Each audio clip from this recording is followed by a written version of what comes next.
Hello, আসসালামু আলাইকুম। কেমন আছেন সবাই? আশা করি সবাই অনেক ভালো আছেন। আমি আলহামদুলিল্লাহ অনেক ভালো আছি। আজকে নতুন আরেকটি ভিডিও নিয়ে চলে আসলাম। এটা হচ্ছে আমার ছোট্ট পাখির বাসা। এই তো আমার ছোট্ট পাখির বাসাটা, এটা আপনাদের দেখিয়ে দিলাম। এই ছোট্ট পাখির বাসাটাই আমার মাস শেষ হলে বাড়িওয়ালাকে ৮,০০০ টাকার মতো প্রায় দিতে হয়। কিছু করা নাই।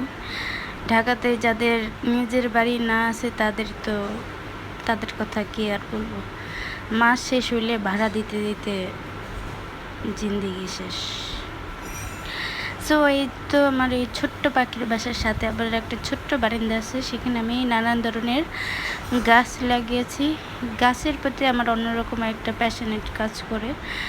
গাছ আমার খুবই পছন্দ। সো এখানে আমি নানান ধরনের গাছ লাগিয়েছি।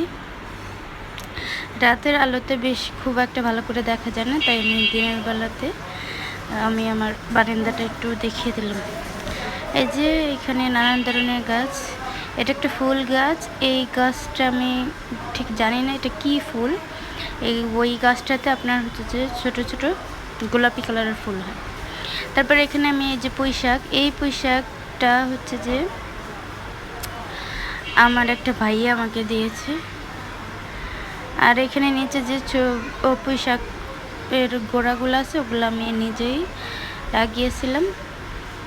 তারপরে এখানে যে একটা পোলাও পাতা গাছ, বরিশালে ওইটা পোলাও পাতা গাছ আছে বলে, কারণ ওটাকে হচ্ছে পোলাওর গ্রান আসে। তারপরে আছে তুলসী পাতা গাছ। তারপর ওই যে ছোটো ছোটো যে গাছগুলো ওগুলো ক্যাপসিকাম গাছ, একটা লতা গাছ। তো এটা হচ্ছে পোলাও পাতা গাছটা, ওখান থেকে ছোট আরেকটা হইতেছে। তারপর এখানে মানি প্লান্ট আছে, দেশি মানি প্লান্ট যেটা সেটা। আর এই তো পুঁই শাকটা, এটা আমার একটা ভাইয়া আমাকে পুঁই শাকটা দিয়েছিল, পুঁই শাকের গাছটা। এটা এই যে লতাটা অনেক বড় হয়ে গেছে। এখন আমার একটা বোন আছে, উনি বলছে যে যখন এরকম লম্বা লম্বা লতা দেখবে বের হয় তখন লতাগুলো আগাটা কেটে দিবি, তাহলে আবার হচ্ছে যে আগা বের হতে থাকবে, তাহলে গাছটা বেশি ভালো হবে। এই কারণে আমি এখানে যে আগাগুলা কেটে দিলাম এবং কিছু পুঁই শাক পাতাও আমি এখান থেকে নিয়ে নিচ্ছি। তারপরে যে এটারও অনেক লম্বা, একদম লম্বা হয়ে গেছে পুঁই শাক গাছটা, উপরে পর্যন্ত চলে গেছে। কারণ আমি চিন্তা করলাম এখান থেকেও আমি পাতাগুলো এবং আগাটা কেটে নিই। একটু পাতাগুলো নিয়ে নিছি।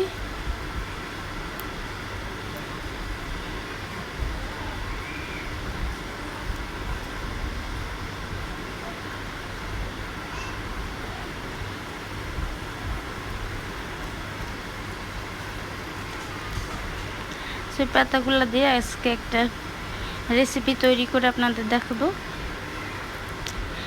এটা অন্যরকম একটা ফিলিং, নিজের গাছের সবজি কি একদম তাজা তরতাজা শাকগুলা দেখতে অনেক ভালো লাগতেছে, মাশাআল্লাহ।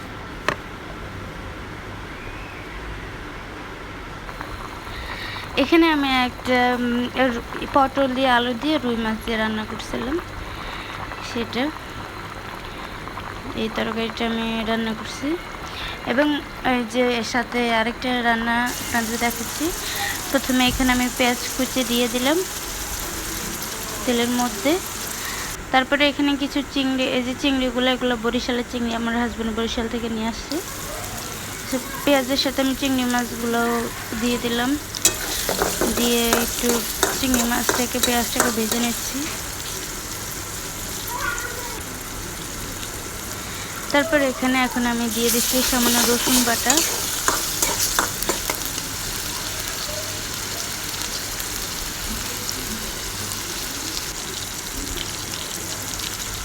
এরপরে এখন এখানে আমি দিয়ে দিব মরিচের গুঁড়া,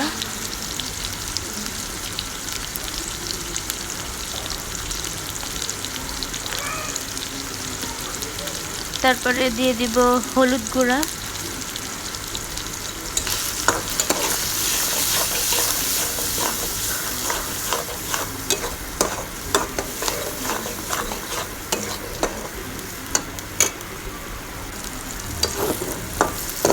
তারপরে এখন এটাকে একটু কষিয়ে নিচ্ছি। এখন একটু সামান্য পানি দিয়ে ভালো করে মশলাটাকে কষিয়ে নেব।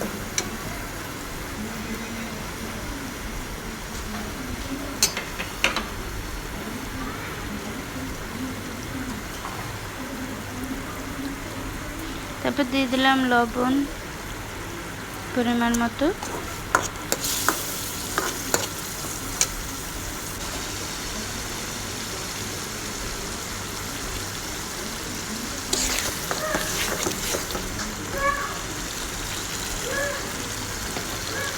তারপরে এখানে আমি দিয়ে দিলাম কিছু মিষ্টি কুমড়া।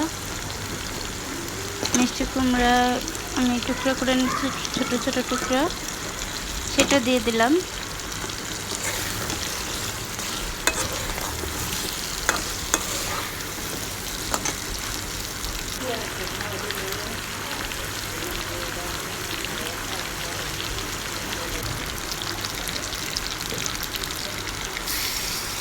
তারপরে এখন আমি দিয়ে দিলাম পরিমাণ মতো পানি মিষ্টি কুমড়াটা সিদ্ধ হওয়ার জন্য।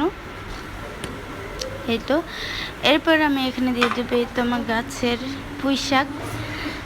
পুঁই শাকটা আমি এখানে মিষ্টি কুমড়ার উপরে দিয়ে দেবো।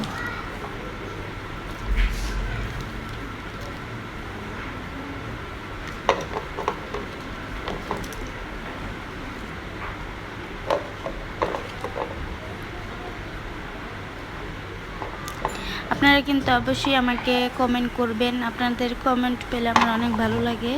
এবং অবশ্যই আমার চ্যানেলটি সাবস্ক্রাইব করবেন এবং আমার ভিডিওগুলো আপনারা শেয়ার করে দিবেন, লাইক করে দিবেন।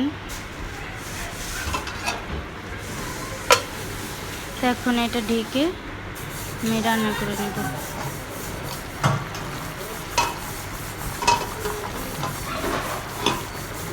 তো আমার মোটামুটি হয়ে গেছে তরকারিটা।